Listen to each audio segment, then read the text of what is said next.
not a detective. But I was an investigative reporter. It's an occupation that's been cheapened by the digital age, like president. Jon, who I'd worked with before, came to me and said, would you ever be interested in doing a Fletch movie? The Miramax is a new version of Miramax. It's after the Weinsteins, it was owned by Disney, then it was owned by someone else, and then it was owned by someone else, and this is that version.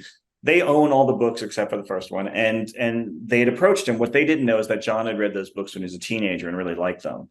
So he said, you know, there's a part I always wanted to play, and he picked a book he thought would be right to adapt. He said, I don't want to do a Chevy Chase impersonation. I don't want to try and recreate that movie. I want to, you know, there are things that are different in the tone of the books. And he said, I'd like it to be more like the books, and not steal Chevy's jokes. It's like he loved the original Fletch and he loved Chevy in it, as do I. I hadn't read the books though, and I always heard they were good. And I like detective fiction a lot. So I went off and read a bunch, including the one he wanted to do, which was Confess Fletch. And I loved them, and I loved the tone, and I saw how they were different than the movie, and I saw how you could make them in a slightly different way.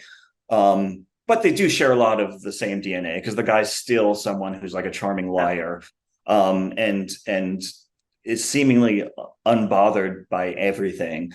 And but you know, in the Chevy Chase versions, there are certain kinds of jokes where he would give fake names, and there would usually be like a famous person or a character in fiction or something. And he did a lot of slapstick stuff. That's his stock and trade, and he's great at all that.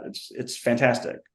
Jon knew he couldn't do that as well as Chevy Chase, and we didn't want to do like a 80s nostalgia piece, because the truth is, a lot of people under 40 in particular don't know the original Fletch movie.